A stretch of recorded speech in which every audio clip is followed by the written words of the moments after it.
फेसिक।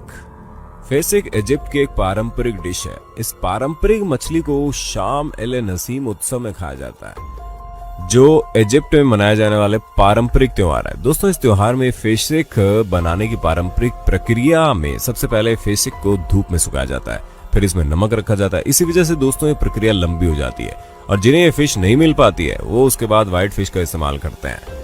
लेकिन दोस्तों, इजिप्ट का स्वास्थ्य मंत्रालय हर साल इस डिश के विषय में एक फरमान जारी करता है, जिसमें क्रॉनिक डिजीज के मरीजों को इस फिश को ना खाने की सलाह दी जाती है, क्योंकि सोडियम क्लोराइड की अधिक मात्रा होने की वजह से इनकी मौत हो सकती है।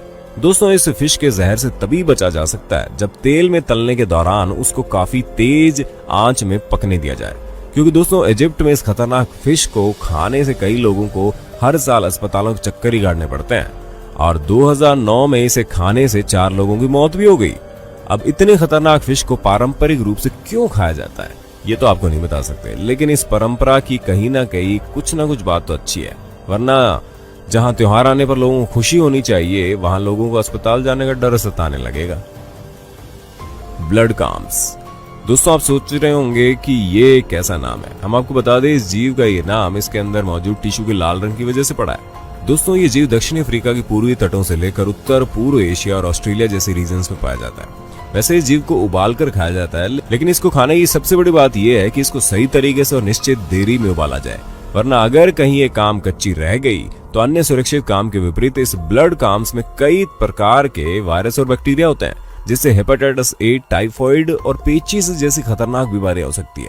जी हाँ दोस्तों, हमने इन बीमारियों को इसलिए खतरनाक बोला क्योंकि ये वायरस इतनी जोरों से असर करता है कि आपको ये सभी छोटी छोटी बीमारियां इतनी ज्यादा परेशान करके रख देंगी कि आप बर्दाश्त नहीं कर पाओगे, क्योंकि दूसरे काम के मुकाबले ये कम ऑक्सीजन वाली जगहों पर रहते हैं। और तो और दोस्तों, 1988 में शंघाई में इन काम्स को खाने से 3 लाख लोगों की तबीयत खराब हो गई थी और 31 लोगों की मौत भी हो गई।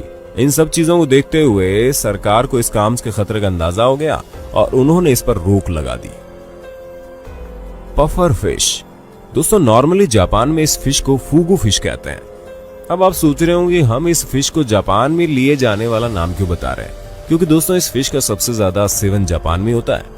दोस्तों, 1 इंच से लेकर 3 फीट तक की लंबाई वाली पफर फिश की दुनिया भर में 120 प्रजातियां पाई जाती है और ये फिश अपने पेट की तरफ काफी लचीली होती है और बड़ी आसानी से सारा पानी अपने पेट में इस तरह भर लेती है जिससे कि एक बॉल की तरह नजर आती है। इसी वजह से इसे पफर फिश कहते हैं। दोस्तों, जब पानी इसके पेट में भर जाता है तो दिखने में बड़ी क्यूट लगती है, लेकिन हाँ, इनकी क्यूटनेस पर मत जाना, क्योंकि जितनी क्यूट लगती है उतनी खतरनाक भी है। इनके शरीर में टेट्रोडो नाम का खतरनाक जहर होता है। ये जहर साइनाइड और आर्सेनिक से ज्यादा खतरनाक है।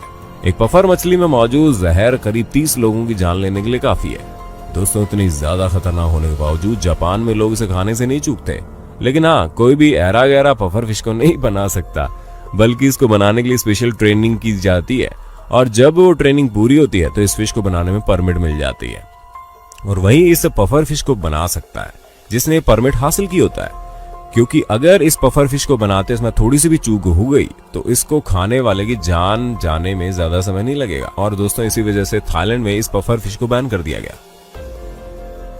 के पयांग।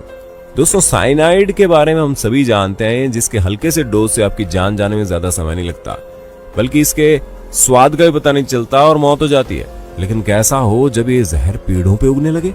जी हाँ दोस्तों, हमें पता है कि आपको सुनकर थोड़ा आश्चर्य हुआ होगा, लेकिन जब हम आपको पूरी बात बताएंगे ना तो आपको ये बात नहीं लगेगी, क्योंकि दोस्तों अगर आपने हमारी बॉलीवुड की एक्सप्रेशन क्वीन श्रीदेवी की लास्ट मूवी मॉम्स देखी होगी ना, तो आपको पता होगा कि उन्होंने किस तरह सेब के बीज से जहर बनाया।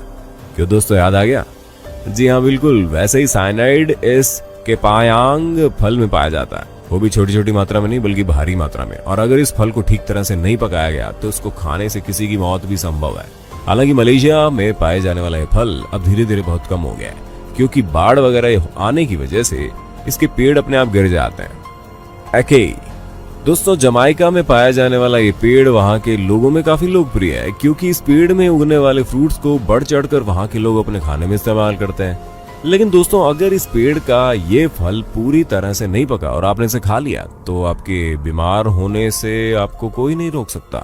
जी हाँ दोस्तों, आपने कई बार ये बात सुनी होगी ना, कुछ ऐसे फल होते हैं जिन्हें कच्चा खाना हमारी सेहत के लिए नुकसानदायक होता है और ऐसा बिल्कुल सच भी है। कई हद तक कच्चे फल खाना हमारी सेहत के लिए नुकसानदायक ही है, लेकिन जमाइका में पाए जाने वाले इस फल को खाना न केवल आपकी सेहत के लिए नुकसानदायक है बल्कि आपकी जान भी जोखिम में डाल सकती है।